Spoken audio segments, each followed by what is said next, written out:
have this page, this magic page, where you have all electronic addresses of all our publications. They are all online. And all the publications which I will mention, you will find if you have this magic page, which is outside of the conference room.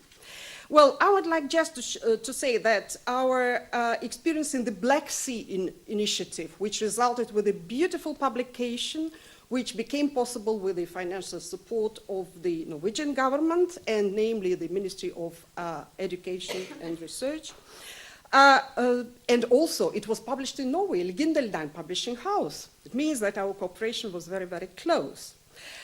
Secondly, you will also see one of the results of our work in Cyprus, which resulted by the publication of the first supplementary teaching pack on history of Cyprus. But the whole Cyprus, south and north. And this publication also appeared thanks to the financial support of Norway. And our new page in our cooperation was opened by the EEA Norwegian Grants Program, which really gives us a possibility to extend our activities. Well, why I'm saying that? Because in our work, and our work showed in the conflict or post-conflict situation, or in the growing diversity situation, the key word now is a partnership. We have to work together. We have to be in a close partnership. But this partnership should not only exist at the level of words and statements, it has to go in action. And I will show you some examples.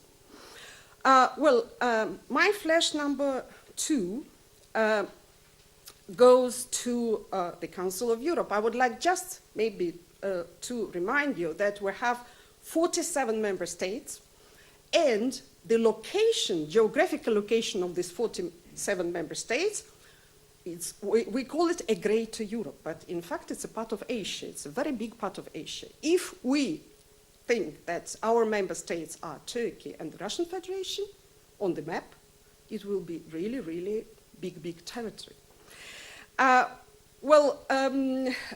It was mentioned that we work even with 50 countries, because 50 countries parties to the European Cultural Convention.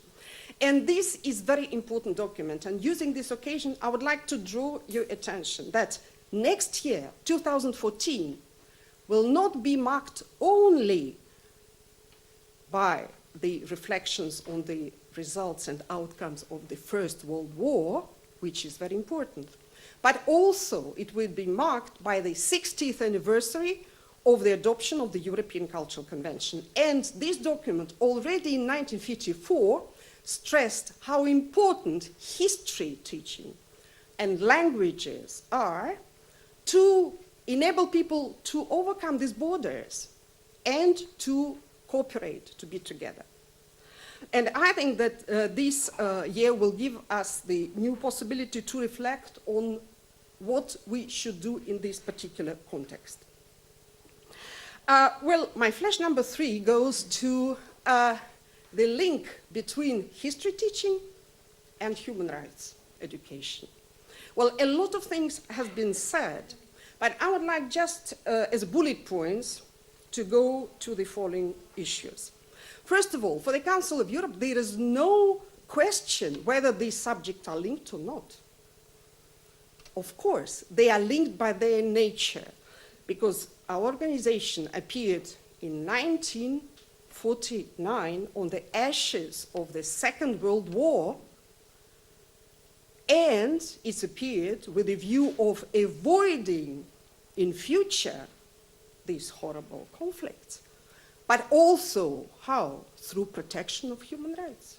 It means that just at the beginning, these two issues were really linked. Now I would like to go from this statement maybe to a more concrete, real situation, and I would like to draw your attention to the project which has been developed by the Council of Europe in cooperation with the Vienna University and with the European Commission. And also you will get this information outside of this room. And this is a research It's a big research. It will be online very soon. It's just the final stage of putting all data together. This is research on what happens in European countries in history education, civic education, and human rights education. And this is the scientific research because we have figures, percentage, we have all these diagrams, and I can tell you that the picture is not really very optimistic. Why? Because all these diagrams will show that small number of European countries have human rights education as a separate subject, which means that history could be and should become one of the main channels to put this information through, basing on the discussion not only facts, but also, first of all, attitudes and values. And this is reality, and we have to deal with that. And I think it stresses once more that these two subjects should go together, and together can do a lot of things.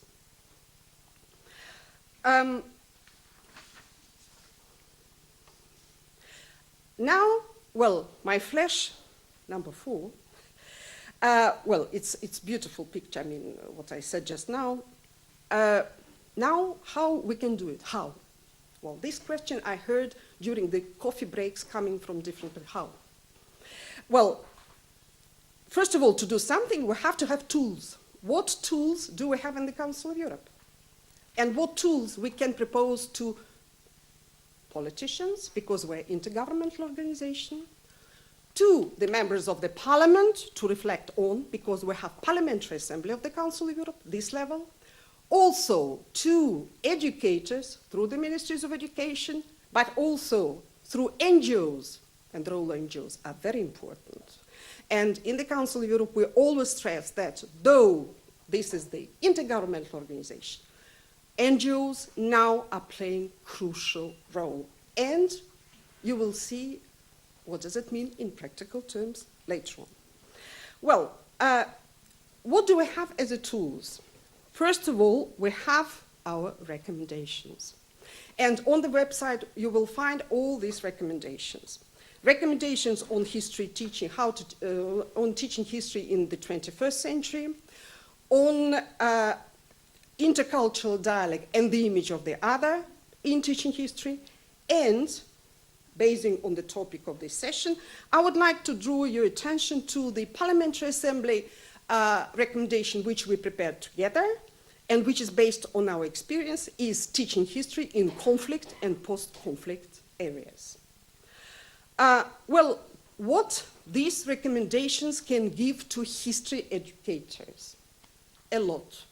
Because when somebody asked us during the sessions, well, curricula, do you know what is the best curricula in Europe now?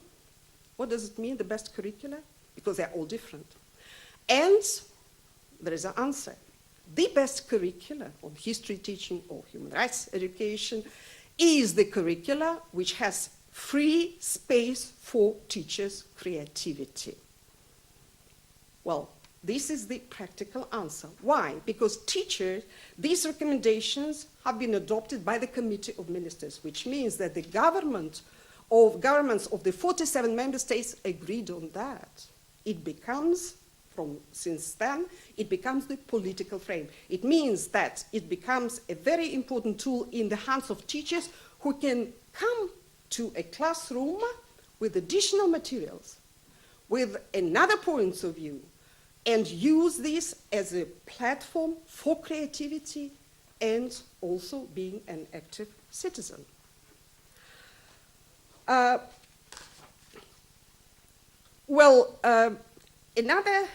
now I'm going to flash.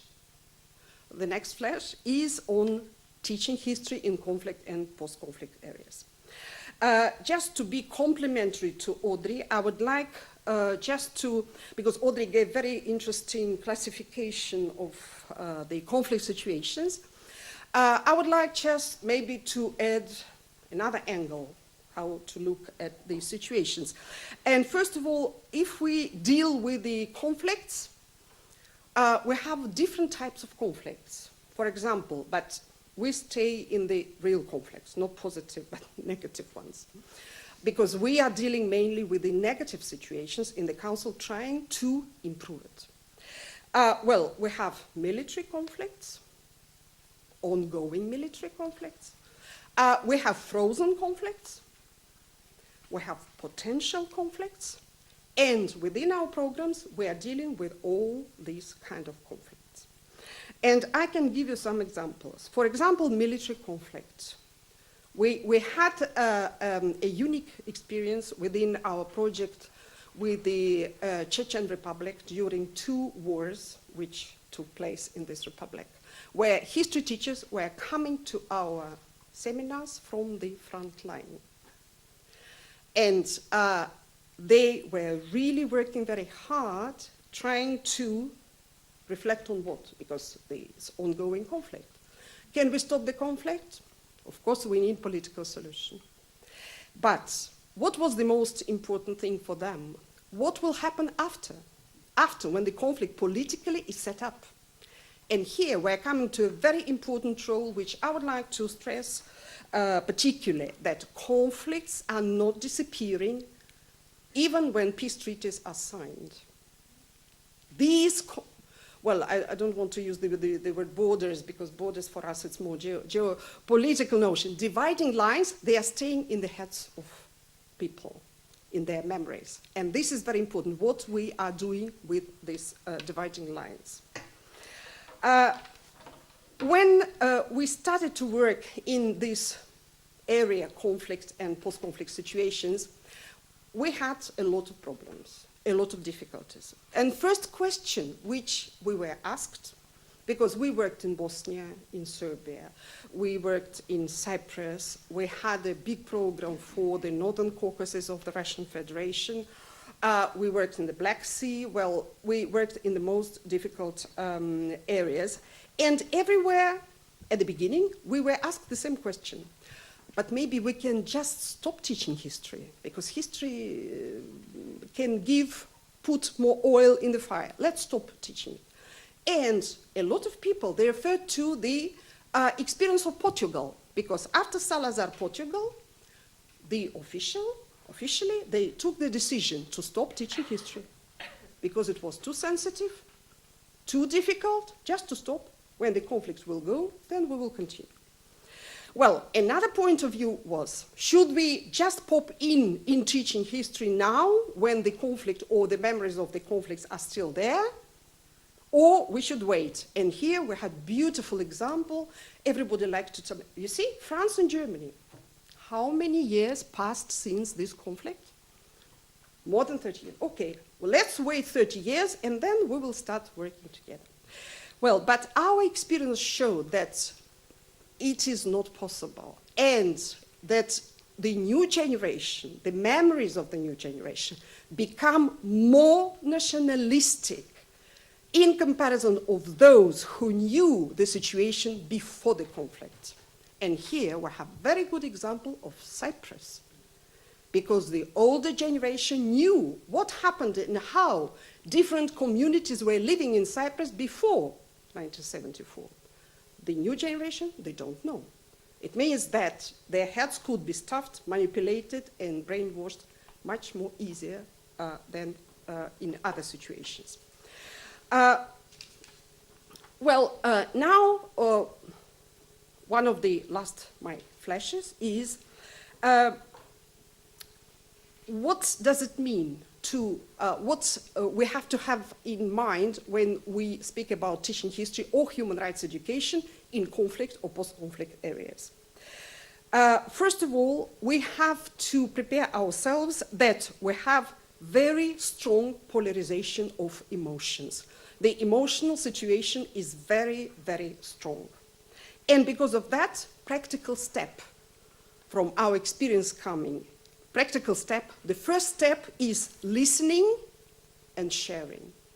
Listening and sharing of the emotions. Of course, well, the second step, when it's gone, it's the ability to find or search for common ground. And this is very important, because in conflict or post-conflict situations, nobody will agree that they could share something. We have nothing in common. We are enemies, or we were enemies. We have nothing in common. And through our experiences, we know that using very simple examples, showing how people living in one region can share a lot of traditions, a lot of customs, a lot of habits, this really can help. And the next step in this process could be the search for peaceful solution and avoiding conflicts in future. Well, and this I can tell you that teachers with whom we have been working in all countries, they are so committed, they are so interested that they really were doing a lot in this respect. Well, and just to conclude, I would like to come back once more for this relationship between history education and human rights education. I think that these subjects are complementary, and they should be complementary. And they have, both of them, they have added value to each other. Why? Because first of all, history will not permit to take human rights for granted. And believe me, I meet a lot of young people, and they think that, okay, well, the right for the human being life is normal. It is not normal.